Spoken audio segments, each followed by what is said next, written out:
human beings, welcome back to our channel. My name is Pranati Jaiswal, and in this video we are going to discuss how can we deal with people who are little narcissistic, who kind of challenge us emotionally, make us feel depressed, make us feel guilty of ourselves, and also reduce our self-confidence and self-esteem. Nowadays such people are popularly known as toxic, and make sure that you are not a toxic person, and for that you have to watch the video till the end, as we're going to discuss in this video how can you not be a toxic person, as well as how can you deal with people who are really toxic. So make sure you watch the video till the end and have fun.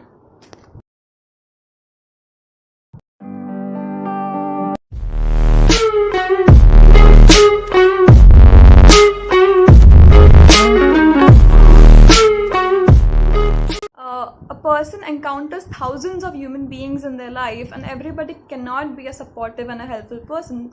There are some people whose very personality trait is to abuse, is to insult, and to control people.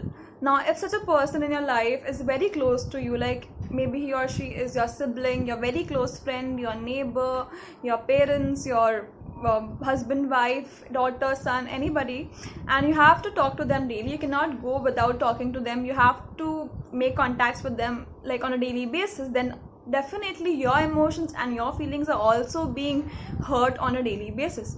And before calling a person emotionally abusive, you should definitely think 100 times, because it is not a very sweet term, and you cannot end up calling a person like that, because you might end up hurting that person. If a person behaved to you badly for once, then definitely it could have been because they have had a bad day, or maybe they were undergoing mood swings. So an emotionally abusive person will behave in a manipulating and a dominating manner for a constant period of time, for constantly, and not just for once or twice. So if a person behaved to you badly for once or twice, you can definitely ignore that and not call him or her an emotionally abusive person. How can you understand whether a person is emotionally harassing you or emotionally challenging you? Be it an emotional harassment or a physical harassment, in both the cases, a person who does that to you is trying to establish control over you. Like emotional abuses consists of a constant manipulation. The person will try to make you feel shameful of yourself, will reduce your self-confidence, will make you feel that you're not at all capable of anything, and will end up bringing you in a state of depression and loneliness.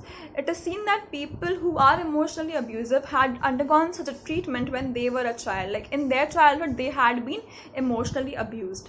Emotional abusive personality is not a natural personality, it is a learned behavior. And emotionally abusive person might have undergone a situation or an event in their life, or maybe they were brought up in a way which had molded their personality into such a person, okay, which have made them such a person.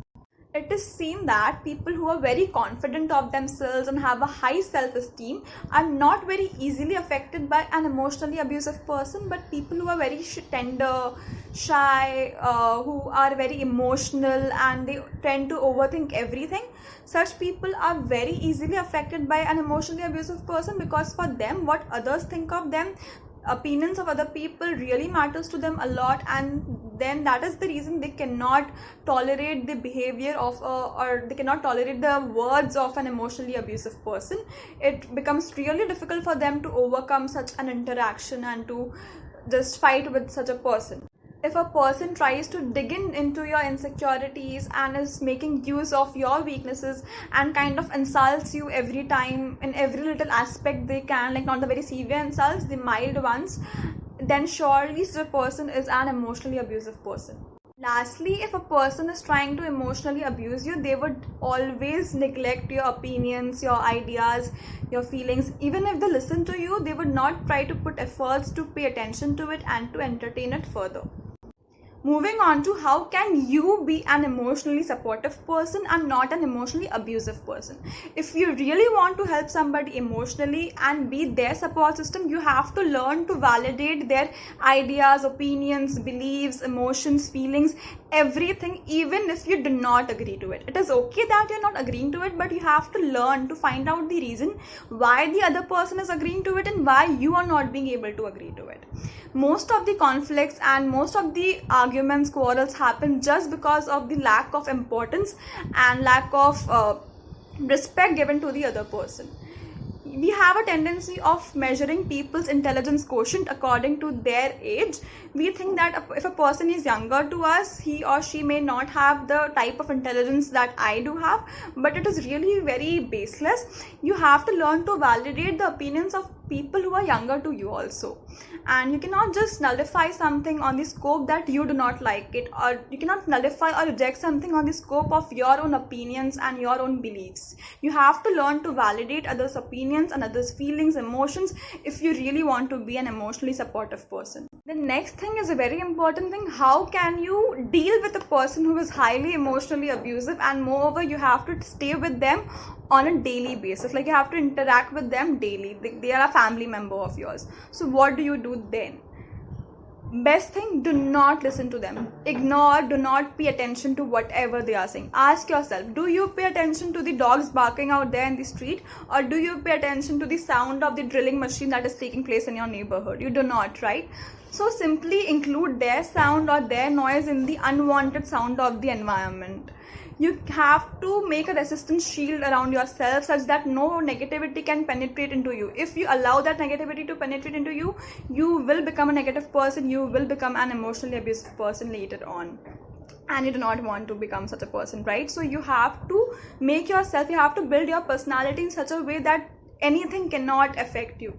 You have to do that. And we sometimes think we should improve such a person, we should tell them that their behavior is not correct, we try to correct them, but there is no point in banging your head on the wall, because these persons cannot improve until and unless they decide to correct themselves. So just stop wasting your energy and your time on a person who doesn't deserve it. Try to utilize that time in something which is fruitful, because there is no point in banging your head on the wall. Just ignore, do not pay attention, and focus on your own growth and your own development and your own progress. Okay, I hope this video was a beneficial video for y'all, and if you really liked it, then do not forget to subscribe to the channel. It's absolutely free of cost, and also comment your views in the comment section. Like the video and share with everybody you know, because I think this was a very helpful video for y'all. And yes, bye bye, take care, and have a very good day.